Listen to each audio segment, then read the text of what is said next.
Did we make the playoffs? Or didn't we? I guess, not going to try to be anti-dramatic, but I am going to say for the final time this season, it's time for another episode of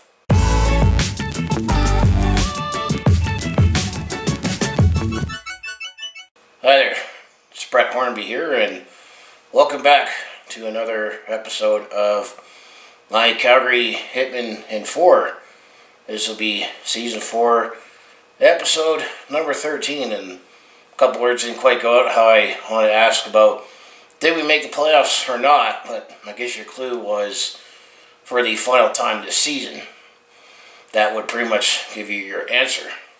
That are we going to play for the chance to get the Edmonton Cup and go to the Memorial Cup in St. John? And the answer is no, and I figured coming down the stretch the team was looking less likely to make the playoffs, but at least we'll still talk about and recap how the last 4 games went in the 2021-22 WHL regular season for the Hitmen, games 65 to 68, but for the first time in 3 seasons, we actually got all 68 games in, so that's at least something to celebrate. As last season, we only got to play 21 because you know what, and then the season before, it only got up to game 64, but there were no playoffs and Memorial Cup, so at least we're making progress in that. So before I bring up my notes and recap how the final 4 games went for the Calgary Hitmen, as well as we'll go over a couple team awards that they handed out at the end of the season and some quick off-season business. If you want to follow along with this Calgary sports fans' journey, home of the Flames, Hitmen, Roughnecks, and Stampeders, I mostly do talk Calgary sports on my YouTube channel where I recap games and story and that. I do also, on my channel right now, have a variety of non-sports content like personal blogs, attempt to comedy, and also do share my experience on the road or a sport event. And I've done some vlogging on the go, but I apologize that I've been very light in those categories. It just feels like I just haven't had the time and energy to make as much content as I want. When you work full time and life happens, I've barely been having time to do these game recaps, but at least if you come onto my channel at least weekly, there should be something new to watch. But to close it up, if that's all sounds like you'd be interested to watch, to follow along with this Calgary sports fans journey, you do just make sure you hit like, subscribe. So let's bring my notes and how did the last 4 games went for the Calgary Hitmen this season. As I said, I felt like the team was limping down the stretch, but when you look at how the disparity of the teams were distributed in the WHL this season, a lot of teams limped down the stretch and either got into the playoffs or not. So let's get into the episode. So if you go to game 65, this happened on Saturday, April the 9th. The Calgary Hitmen, this actually happened to be their last game on the road for the season as they were taking on the Lethbridge Hurricanes. This was at the MX Center. This was a 7 p.m. puck drop. So how did things go between the Calgary Hitmen and Lethbridge Hurricanes as the Calgary Hitmen were still trying to get themselves into a playoff spot? Well, actually, Calgary was behind early in this one, as it was Doyle who got his first goal of the season for Lethbridge. This happened at the 106-minute mark of the first period, so Calgary was already down 1-0 at that point in the game. However, David Danuski did tie it up for Calgary, his 7th of the season. This happened at the 4:26-minute mark of the first period, so that made it 1-1 at that point, and that was the only scorers of the first period. So we had a 1-1 game going into the second period. Going into the second period, well, just like the first period, Lethbridge scored fairly early in the period, as it was Jet Jones who got his 19th goal of the season for Lethbridge, this time at 1:21 of the second period. And you know what, actually that was the only goal for Lethbridge and the game. So Lethbridge took a 2-1 lead, and it was 2-1 after the second period. Looking at the penalty summary, it was a fairly clean game, so I don't have any extracurriculars to highlight. So going into the third period, did at least the Calgary Hitmen come back in this one? I'm going to say they did not. However, you had to wait a little later in the third period for some goals. There was Arneson, who got his 8th goal of the season for Lethbridge. This happened at the late 8-11 minute mark of the third period, so that made it 3-1 for Lethbridge at that point. And then Richie got his 5th goal of the season. This is at 16:59, which pretty much was the dagger that blew it open for Lethbridge. That made it 4-1, and then ultimately it was Jones got his 20th goal of the season. I think it was an empty netter, shorthanded, at 19:22, so that made it 5-1, and ultimately the Lethbridge Hurricanes, they won this game 5-1, and the Lethbridge Hurricanes also shot the Calgary Hitmen 28-22 overall, but the Calgary Hitmen actually, they only had 2 shots in the first period, so I'm going to say the Calgary Hitmen were definitely outplayed in this one. So other than the David Newski goal for the Calgary Hitmen, no one led the way for the Hitmen. And then for the Lethbridge Hurricanes, leading the way was Jet Jones, who had the 2 goals in the game. I guess he had that shorthanded goal. And then Tyson Levenger got 2 assists. So when it comes to the goaltending story of this game, it was Braden Peters who was in net for Calgary. He made 23 saves on 28 shots. Well, for Lethbridge, it was Brian Thompson who was in net. He made 21 saves on 22 shots. So considering going down the stretch, playing for their playoff lives, the Calgary Hitmen did not start off this last episode on a good note. So that was game 65. Game 66, this happened the next day on Sunday, April 10th, as the Calgary Hitmen went to go back home to play their final 3 games of the season at home at the Scotiabank Saddledome. Not going to get that much easier, as the Calgary Hitmen were taking on the Edmonton Oil Kings. This was a 2 p.m. puck drop at the Scotiabank Saddledome, and the Oil Kings definitely have had Calgary's number all season. So how did things go between the Hitmen and the Edmonton Oil Kings? Well, actually, Calgary did actually score first in this one, as it was Zach Funk who got his 20th goal of the season at 9:13 the first period. So Calgary actually were up 1-0 against the Edmonton Oil Kings. However, reality settled in afterwards, as it was Jake Neighbours who got his 16th goal of the season for Edmonton. This is at 14:02 to tie up the game at 1-1. And that was the only goals for the game, so it was 1-1 going into the second period. Second period, the Edmonton Oil Kings scored early, as it was just Sourdith who got his 26th goal of the season 37 seconds into the second period, so that made it 2-1 for Edmonton. And then Weeb got his 10th goal of the season for Edmonton at 8:41.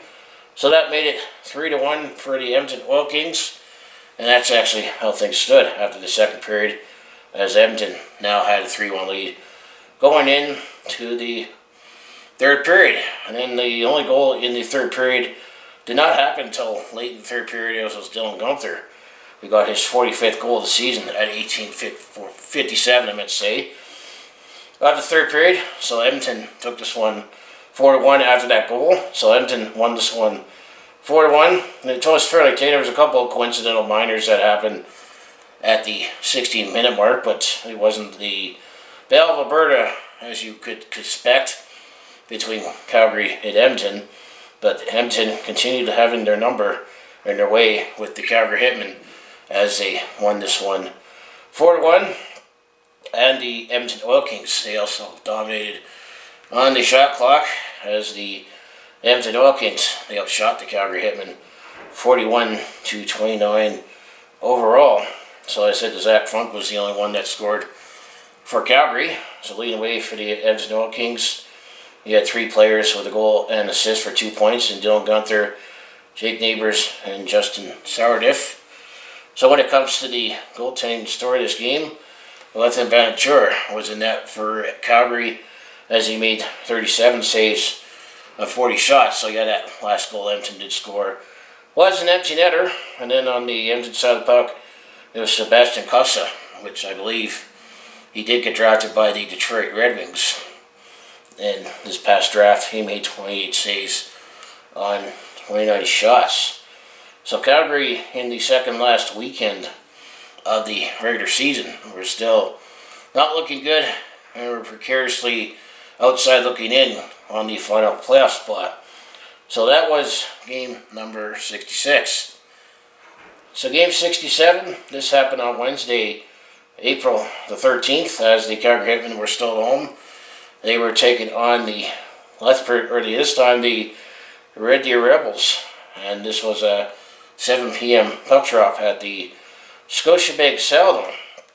So I had things go with the Calgary Hitmen, with the Red Deer Rebels. I can go on to say it was not very pretty. Just spoiler alert, as Red Deer, they definitely started off early and often in this game. First, it was King who got his 51st goal of the season for Red Deer. This was at the 6:55 minute mark of the first period to make it 1-0 for Red Deer. And then Archie Baines, another one of their dominant forwards in the league, got his 41st goal of the season at 10:09 to make it 2-0. And that was the only goals for the game in the first period. So Red Deer had a 2-0 lead going into the second period. But that was a fairly clean game. There was no major penalties that were dished out, but definitely were a lot of scoring in this one. Let's just say one team had a lot more goals than the other. So going into the second period, the onslaught continues for the Red Deer Rebels going on the Calgary Hitmen, as Red Deer made it 3-0 as Weir got his 5th goal of the season for the Red Deer Rebels at 1:35. So that made it 3-0 for Red Deer at that point. However, Zach Funk did get Calgary at least on the board, as he scored his 21st goal of the season at 5:58. So that made it 3-1 for Red Deer at that point. But then Mellon scored his 10th goal of the season for the Rebels at 16-16 to make it 4-1 for Red Deer at that point. And then Zach Funk got his 2nd goal of the game, 22nd of the season at 7:34. So we had a couple minutes in the second period at 7:34 for Zach Funk's goal. That made it 4-2 for Red Deer, and that was all the scoring for the second period. So Red Deer had a 4-2 lead going into the third period. Did the Calgary Hitmen at least get back in it going into the third period? Well, the Red Deer Rebels definitely had other plans, I would say. Going into the third period, it was King who got his 2nd goal of the game, 52nd of the season on the power play at 2:03. So that made it 5-2 for Red Deer at that point. And then Mellon, he got his 2nd of the game, 11th of the season for Red Deer at 7:30. So that made it 6-2 for Red Deer. However, Blake Stevenson did get his 25th goal of the season for Calgary. He made it 6-3 for Red Deer at 12:08. However, Ushas for Red Deer scored a couple minutes later at 14:02, his 14th of the season. That made it 7-3 for Red Deer. And Archie Baines got his 2nd goal of the season, his 42nd season, at 17:51 to make it 8-3. And ultimately, the Red Deer Rebels, they definitely took care of the Calgary Hitmen, pretty much almost all but eliminating the Calgary Hitmen for a playoff competition at that time with the 8-3 victory. When it comes to shots on goal, Red Deer outshot the Calgary Hitmen 37-30 overall. So leading away for the Calgary Hitmen, while Zach Funk had 2 goals and Cale Zimmerman had 2 assists. But the Red Deer Rebels, well, Archie Baines, he led the way with 2 goals, 2 assists for 4 points. And then Ben King and Dylan Mellon each had 2 goals games. And then Jay Sweer had a goal and assist, 2 points Christopher Sedoff and Liam Keller each had 2 assists, so there were definitely a lot of offense to go around for the Red Deer Rebels. So when it comes to the goaltending story of this game, it was Braden Peters who did start in net.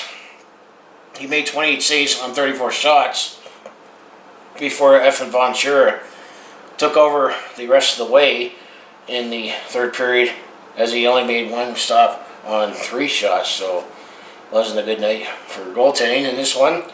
Then it was Chase Coward who was in net for the Red Deer Rebels.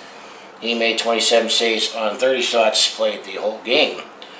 So it was definitely an ugly beatdown for the Calgary Hitmen for the second last game of the season, but they still at least had 1 more game to go. So that was game 6-7. Well, game 68 wound up being a meaningless game because after everything was said and done going into this game, the Calgary Hitmen were officially eliminated from playoff competition. But considering how they limped down the stretch, they still were in a playoff contention till the second last game of the season. So at least the Calgary Hitmen did at least end off the season on a good note. This was on Sunday, April the 17th. The Calgary Hitmen were hosting the Lethbridge Hurricanes. This was a 2 p.m. puck drop at Scotiabank Salem, and this game was rescheduled from when it was originally scheduled on Saturday, January the 1st.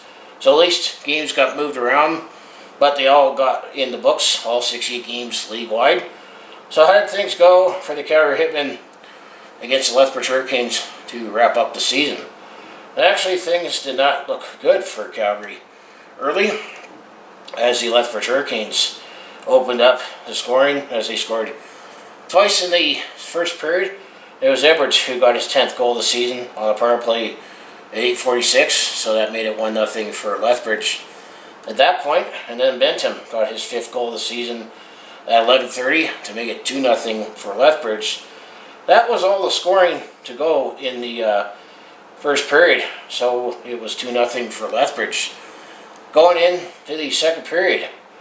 However, the Calgary Hitmen, they actually maybe were able to salvage something in this one, because the Calgary Hitmen actually came back in the second period, as they did score 2 goals of their own.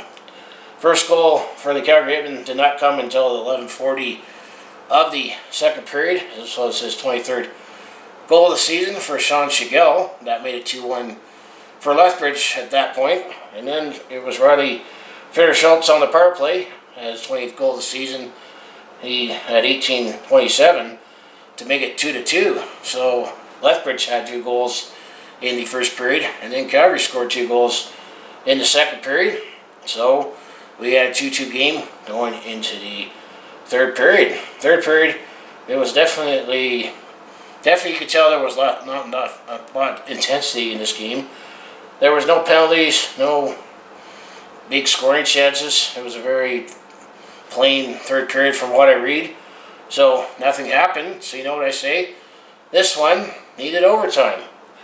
And in overtime, well, it was Thacker who got the overtime winner for the Lethbridge Hurricanes, his 4th of the season, 19 seconds in. So ultimately, the Lethbridge Hurricanes, they won this one 3-2 in overtime. So the Calgary Hitmen were only able to get 1 more point in the final 4 games of the regular season. In the final episode of my Calgary Hitmen game recaps, I did explain in the last episode that I do 6 game segments, but to make the math work, I decided to make 2 4-game episodes. So ultimately, Calgary, let's say, did not win their last 4 games, and ultimately they looked like they were, after they sold off on the deadline, they were hard pressed to make the playoffs, and would have been much of a reward to play Winnipeg or Edmonton in the first round, but that remains to be seen. So we lost 3-2 in overtime, but we did outshoot the Lethbridge Hurricanes 31-26 overall, including 1-0 in overtime for Lethbridge. So we had a goal 19 seconds into overtime. Likely there was only 1 goal shot taken. So leading the way for the Calgary Hitmen in this one was Riley Fitter-Schultz, who had a goal and an assist. And then Lethbridge side of the pocket was Nolan Bentham, who got a goal and assist as well. So when it comes to the goaltending story of the game, Ethan Bonaventure, I gotta wonder if Calgary is going to look to him more next season, as he seems to have gotten a lot more starts going down the stretch. He made 23 saves on 26 shots, while for Lethbridge, it was Jared Picklick, who was in net, made 29 saves on 31 shots. So, after everything was all said and done, the Calgary Hitmen, they finished the season with 25 wins, 34 losses, 7 overtime losses, and 2 shootout losses. That put him 59 points on the season, 5th in the Central Division and 11th in the Western Conference, which meant not good enough to make the playoffs. So, the looking ahead part, well, spoiler alert, there's no games to look ahead to because we did not make the playoffs, so there won't be a first round preview video, but let's move on to other business, shall we? Let's just take a look at the quick stats. I think it'd be too much work to put the whole leading scorers in the description this year, but ultimately it was Ryder Schultz who led the team in scoring this season. He played 65 games, he scored 28 goals, which also led the team. He had 41 assists, which also led the team, and 69 points. So Ryder Schultz was the leading scorer for the Calgary Hitmen this season. Sean Shigell was second with 65 games. He had 23 goals, 35 assists, 58 points. Well, Blake Stevenson, keep in mind he did come here earlier in the season. He wound up playing 72 games this season. He had 25 goals, 31 assists, 56 assists blended in with his season for third. Zach Funk, in 63 games, he has 22 goals, 19 assists, 41 points. Then right at the top 5 in scoring, it was Cale Zimmerman. He, in 65 games, he has 14 goals, 16 assists for 30 points. And then you got to wonder, are we going to go with Ethan Bonaventure in net next season? He got more starts down the stretch than Braden Peters. Well, Braden Peters in 47 games, he was 21-3-2 with a goals against average of .298, and he had 3 shutouts. While Ethan Bonaventure, he played in 23 games. He is 4-11-5 with a .353 goals against average, but I do have some news about Ethan Bonaventure as well. So that is the quick stats part of the video. So when it comes to standings, here's how the standings happened to be. So for the U.S. division, let's just go through every division. Everett won the U.S. division. They had 100 points. Everyone played 68 games, so I'm just going to give off the point total. So Everett won the U.S. division with 100 points. Portland was second with 99 points. Seattle was third with 94 points. Spokane was fourth with 53 points. And Tri-City was fifth with 44 points. And the top 4 in the U.S. division did qualify for the playoffs. BC division, Kamloops won the division. They had 99 points. Second place was the Kelowna Rockets, Canada's Blaze Kelowna Rockets, 90 points. Prince George Cougars third, 53 points. Vancouver Giants, 53 points for fourth. And the Victoria Royals, 52 points. Top 4 in the BC division also made the playoffs. You can see the disparity between the top and the bottom. So that's the Western Conference. In the Eastern Conference, started the Central Division. Well, Edmonton won the division with 104 points. Red Deer was second with 94 points. Lethbridge was third, 71 points. Swift Current was fourth with 59 points. Calgary was fifth with 59 points. And Medicine Hat, they were the worst team in the league. They had 26 points for sixth in the division. And only in the Central Division, only the top 3 made the playoffs. Now the East Division, it was the Winnipeg Ice that had the best record in the Western Hockey League. They had 111 points. And then Moose Jaw was second with 81 points. Saskatoon was third with 80 points. Brandon was fourth with 75 points. And Prince Albert was fifth with 61 points. And Regina was sixth with 59 points. So in the East Division, the top 5 made the playoffs. And then, despite the fact that the Regina Pats missed the playoffs, you could say Connor Bedard, who played for the Regina Pats, Actually, he scored over 50 goals this season. First one to do that as a 16-year-old, so that is something to look forward to in the future.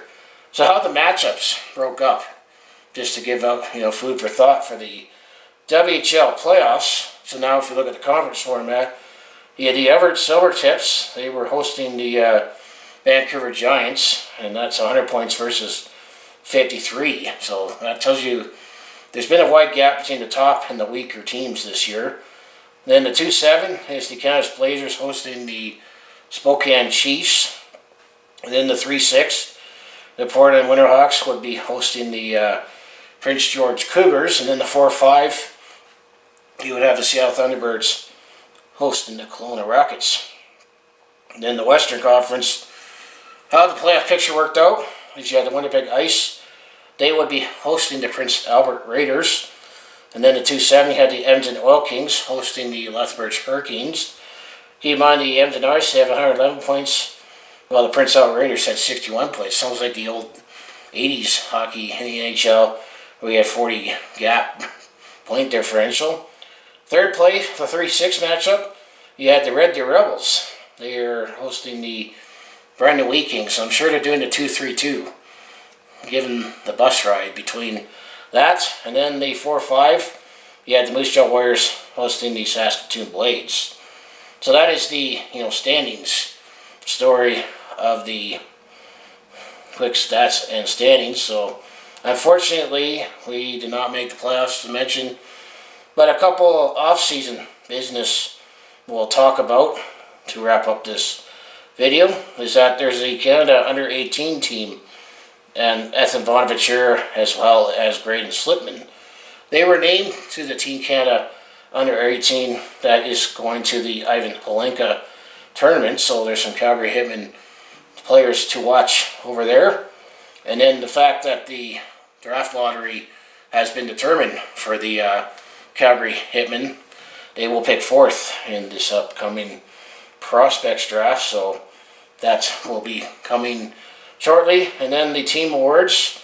If we go over the team awards, well, Rutherford Schultz was the only one named as a Central Division All-Star.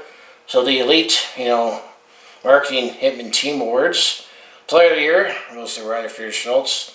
Leading the team in scoring, fan favorite, that goes to Cale Zimmerman. Scholastic Player of the Year, that goes to Oliver Tulk. And then Player's Choice, once again, Cale Zimmerman. 3-star selection, Riley Filler-Schultz. Rookie of the Year, Carter Yemichuk. And then Coach's Award, actually that goes to Braden Peters, the goaltender. Top defenseman, Grady Slipman, who is going to the under-18 Team Canada. Leading scorer, Riley Filler-Schultz. As well as the Humanitarian Award presented by DDC goes to Riley Filler-Schultz. So that's all I have for my Calgary Hitmen in 6. As I mentioned, looking ahead, well, we're now into the off-season, and all I could say for the off-season, if there's anything major that happens, I'll make a video on it and maybe do a quick video on drafts, or might wait till next season for season 5. I want to recap, games for the Calgary Hitmen next season in September. I actually was only able to go to a couple games this year, and they're both at the earlier part of the year. I made sure I wanted to go to the home opener, just because it was the first time I was in the Saddledome, since, what has happened the last couple of years. And then I went to another game because I went to the Beyond Van Gogh, so I made a Sunday afternoon out of it. I wish I did go to a few more games, but thing is, it's a lot more games being on Sunday afternoons. That's when practically it's Monday Eve for me, especially if it's a 2 or 4 o'clock game. But I wish I could have gone to a few more games, but this season kind of just dragged on. I was just glad that we were able to get a full season in. Wish things played a little better, but all I'm going to say, thanks for those who have watched along and engaged with my content with my Calgary Hitmen Gamecast. It's nice to get some junior hockey on here.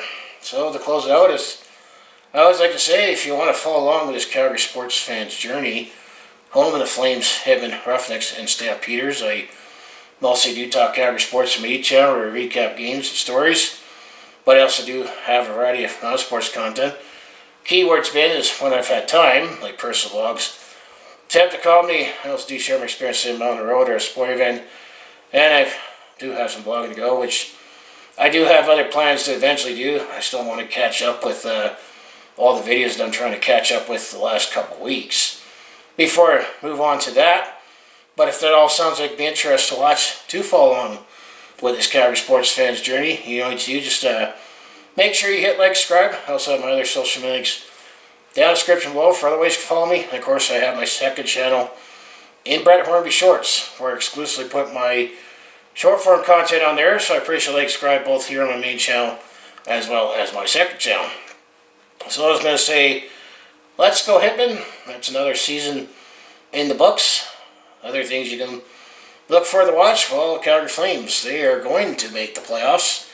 Hopefully the Calgary Flames will make a nice long run and win the Stanley Cup. Maybe their dream, and actually, spoiler alert, the Calgary Roughnecks. They have seemed to turn things around. If you excuse one game in particular, they are also going to the playoffs. So at least a couple of teams will be going to the playoffs. And then next month, guess what? Football season is back, so I'll be back with CFL and Calgary Stampeders content. And so I think this is likely to be it for Calgary Hitmen content, as it's junior hockey. Different expectations. I mean, it's different when you deal with 16 to 20-year-olds building a team, but I think I'm going to be very, very light on Calgary Hitmen content until probably maybe a few videos in the summer, or I might not be back with Hitmen content until next fall. So in the meantime, I'm going to say, let's go Hitmen. Thanks for watching, and I'll see you in the next video.